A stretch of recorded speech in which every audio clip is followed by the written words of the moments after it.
আসসালামু আলাইকুম। পৃথিবীর সকল মাকে মা দিবসের শুভেচ্ছা। আমি তো ভুলেই গিয়েছিলাম গতকাল মা দিবস ছিল। আমার ছেলে স্কুল থেকে আসার পথে আমাকে একটা কার্ড ধরিয়ে দিল এবং বলল, মা তোমাকে মা দিবসের শুভেচ্ছা। এখানে ও নিজেকে এঁকেছে চশমা পরা সাফওয়ান আর পাশে পিঙ্ক কালারের ড্রেস পরা মা।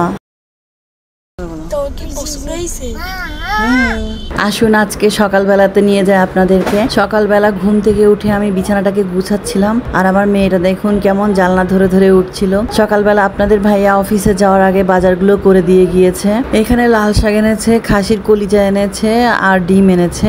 কাজের ভাবিটা আসার পর ওকে দিয়ে লাল শাকটাকে কাটিয়ে নিলাম। লাল শাক কাটা শেষ করেও ও তারপর খাসির কলিজাটাকে টুকরা করে দিচ্ছিল।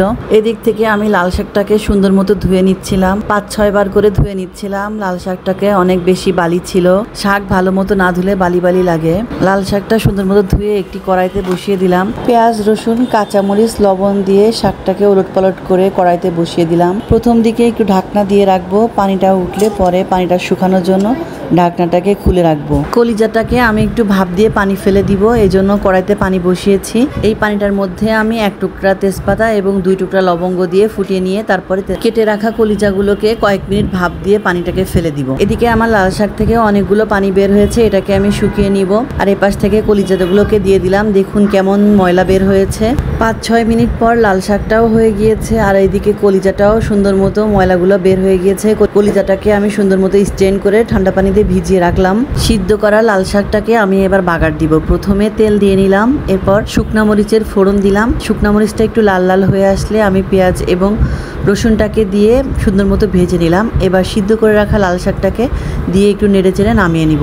একটা বক্সের মধ্যে নামিয়ে নিচ্ছি। এবার আমি কলিজাটাকে ভুনা করে নিব। কলিজাটাকে ভুনা করার জন্য কড়াইতে তেল দিয়ে দিলাম। এরপর আমি এই তেলটাতে পেঁয়াজটাকে দিয়ে দিব। চুলায় রান্না বসিয়ে অন্য কাজ করতে গেলে যা হয় আর কি। ইউসরাকে দেখতে গিয়েছিলাম ও কি করছে, এসে দেখি পেঁয়াজটা পুড়ে গিয়েছে। আমার মনে হয়েছিল আমি চুলা মনে হয় বন্ধ করে গিয়েছি, কিন্তু এসে দেখি চুলাটা বন্ধ করিনি আর এসে দেখি পেঁয়াজটা পুড়ে গিয়েছে। যাই হোক, এর মধ্যে বসিয়ে দিলাম, খুব বেশি পড়েনি, ক্যামেরাতে একটু বেশি দেখাচ্ছে। এই ভাজা পেঁয়াজটার মধ্যে আমি পেঁয়াজ বাটা এবং জিরা বাটাটাকে দিয়ে দিলাম।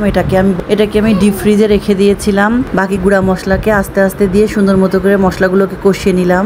মশলাগুলো সুন্দর মতো কষানো হয়ে গেলে এবার আমি কলিজাগুলোকে দিয়ে সুন্দর মতো মশলার সাথে মিশিয়ে নিলাম। মশলার সাথে কষাতে কষাতে যখন সুন্দর মতো তেল ভেসে উঠবে তখন আমি গরম পানিটাকে দিয়ে দিলাম। গরম পানিটাকে দিয়ে এবার ঢাকনা দিয়ে ঢেকে রাখবো।